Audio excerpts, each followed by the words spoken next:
কোনো কিছু আল্লাহর কাছে চাইতে হলে কিভাবে চাইতে হয়?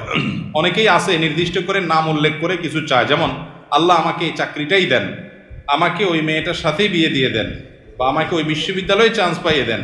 আমার প্রশ্ন হলো, কিছু চাওয়ার সঠিক পদ্ধতি কি? দেখেন, এটা ভুল পদ্ধতি। আপনি আল্লাহর কাছে আপনার চাওয়াকে এতটা ফিক্স করে দিবেন না। নবী করিম সাল্লাল্লাহু আলাইহি সাল্লাম দোয়া শিক্ষা দিয়েছেন সাহাবীদেরকে, আল্লাহুম্মা ইন্নী আসআলুকাল আফিয়াতা ফিদ দুনিয়া ওয়াল আখিরাহ। মানে কি? আল্লাহ আপনার কাছে দুনিয়া এবং আখিরাত উভয় জগতে কি চাই? শান্তি চাই। এখন শান্তি কি আল্লাহ লাখ টাকায় হবে, না হাজার টাকায় হবে, না 100 টাকায় হবে, না কোটি টাকায় হবে, না বিনা টাকায় হবে? সেটা আপনি জানেন। আমি কি চাই? শান্তি চাই, মনের প্রশান্তি চাই, মনের সুখ চাই।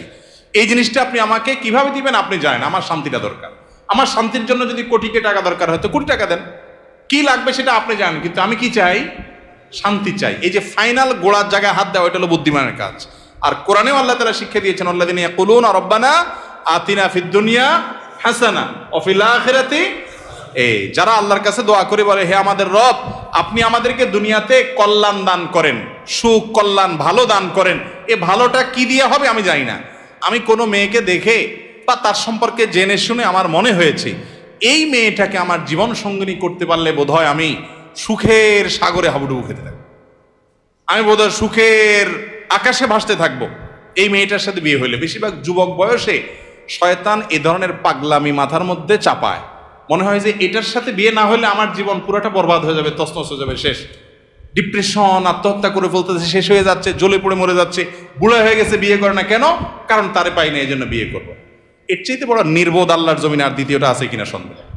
যে তোমার ছাড়া আরেক জায়গায় বিয়ে বসে গেছে, আলহামদুলিল্লাহ, বুঝতে হবে যে তুমি অজাগায় গেছো, এখন তুমি জাগায় যাওয়ার চেষ্টা করো। এটা হলো বুদ্ধিমানের কাজ, ঠিক না? ঠিক।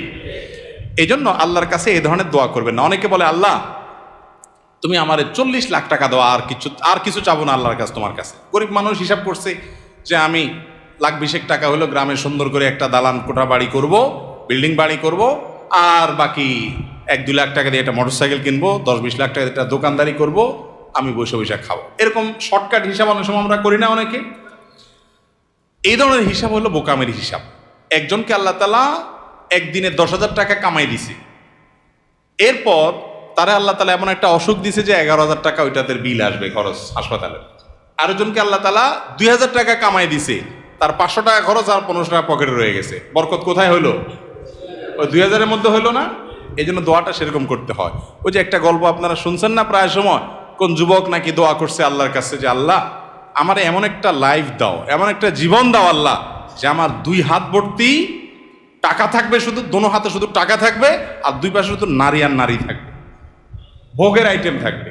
তো আল্লাহ তাআলা তাকে একটা মহিলা কলেজের বা কোন একটা কোম্পানির নারী স্টাফদের বাসের কন্ট্রাক্টর বানাই দিয়েছে।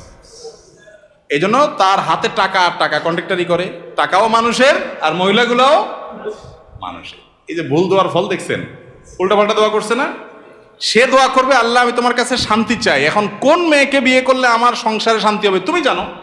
আমি যেটাকে দেখে মনে করতেছি এটার সাথে বিয়ে হলে শান্তি হবে, ওইটার সাথে বিয়ে হলে আমার আরো অশান্তি হইতে পারে। পারে কি পারে না? কত তথাকথিত এই যে অবৈধ প্রেমের বিবাহ, কি মহব্বতের সাগর ঢেউ খেলতে থাকে না, এরপরে 2 মাস 4 মাস যাইতে না যাইতে শুরু হয় গৃহযুদ্ধ, বিশ্বযুদ্ধ, ঠিক না? ঠিক। এই জন্য আল্লাহর কাছে কোনো কিছু ফিক্স করে দোয়া করা এটা দোয়ার আদব না। দোয়ার আদব হলো কি? আল্লাহ আপনার কাছে আমি শান্তি চাই, আল্লাহুম্মা ইন্নী আসআলুকাল আফিয়া, আল্লাহ আপনার কাছে আমি শান্তি চাই। শান্তি যেখানে আছে আপনি সেখানে দিবেন। বরকত চাইতে হয়, বরকত। আল্লাহ আপনার কাছে আমি কি চাই? বরকত চাই। আল্লাহ আপনি যে আমাকে রিজিক দিয়েছেন এর মধ্যে আপনি কি দেন? বরকত দান করেন। আল্লাহ যদি বরকত দেন, কল্যাণ দেন, তাহলে অল্পতে কি হবে? এই যে একটু আগে আপনার আলোচনায় শুনলেন, আমাদের কাছে এখন পয়সা কড়ি অনেক বেশি, কিন্তু শান্তি অনেক। আমাদের আগের জেনারেশনের কাছে পয়সা কড়ি অনেক কম ছিল, শান্তি অনেক বেশি ছিল। তাহলে আমাদের দরকার হলো শান্তি এবং সুখ। বিধায় এরকম ফিক্স করে দোয়া করে, এটা দোয়ার আদবের খেলাফ।